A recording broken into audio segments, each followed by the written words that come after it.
Thick smoke and haze causing poor air quality and lower visibility out there on this Wednesday. But our focus is going to be shifting to a more active weather pattern over the next few days. So multiple thunderstorm complexes as we close out June. The issue is the timing and location or placement of these really will have an impact on temperatures. Areas that do not see rain tomorrow could run at 90. Those that do, especially with this first complex expected, could be a little bit cooler than that. And the other issue, strong to severe storm threat, is definitely on the table. First things first, of course, the unhealthy air quality index. That's going to continue through the evening hours with the air quality alert across the board until midnight.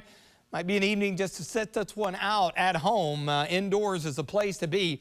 The deeper yellow lightening up, or orange lightening up to yellow, that is, heading into tomorrow morning. And then by the afternoon, things should really improve. So we get rid of that problem, but then we have some other issues to be concerned with, especially on the storm front here. A few light showers weakening out over far western Kentucky. We'll be watching the upper Midwest for that first complex to begin to develop late this evening. You see the hazy skies, our Bluegrass Pace Carrier Skyview HD camera network.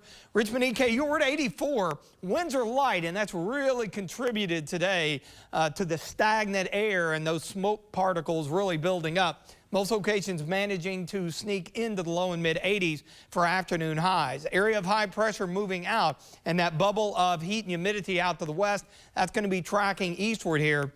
Our futurecast, no issues this evening or overnight. It's going to be quiet. We'll see temperatures mid to upper 60s. Now, a lot of the higher resolution and short-term models indicating this cluster of thunderstorms tracking a little farther to the east, and that'll have a big impact on temperatures. Notice areas where it's not raining into the mid to upper 80s, and with rain-cooled air, that may delay a warm-up tomorrow afternoon. So that's going to be critical for afternoon highs. Now, as we get into early Friday, notice another complex Thursday night into Friday, and then we're in that hot and humid air mass. So that'll kind of drive the train with low 90s. Heat indices in spots could head toward 100 degrees. Then on Saturday, off and on storms as that front remains out to our west. So that bubble of heat, the ring of fire as we like to call it, those storms develop and just kind of ride the ridge. And of course, with so much heat and humidity out there, it is easy to get these storms on the strong side. I mean, check out our muggy meter here. It's going to be in the very humid range beginning late tomorrow and continuing through the upcoming weekend. Here's the day 2 outlook for tomorrow. The level 2 has been expanded all the way down into southern Kentucky. So basically along and west of I-75, damaging winds, heavy rain, some hail, isolated tornado threat still potentially. And then shifting to Friday, notice how the level 2 jumps on the other side of I-75, primarily into eastern Kentucky, with all modes of severe weather on the table here.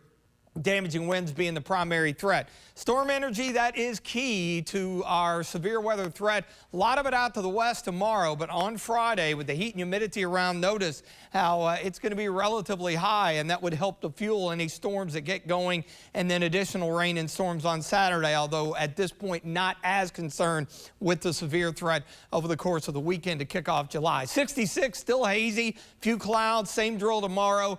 Storms potentially, especially Lexington down into southern Kentucky westward in the extended forecast. We'll kind of do it all again into the day on Friday, off and on showers and storms to kick off the long holiday weekend for some folks and the month of July. Looking ahead to Independence Day on Tuesday, not bad. I think just an isolated storm or two with afternoon highs back in the upper 80s.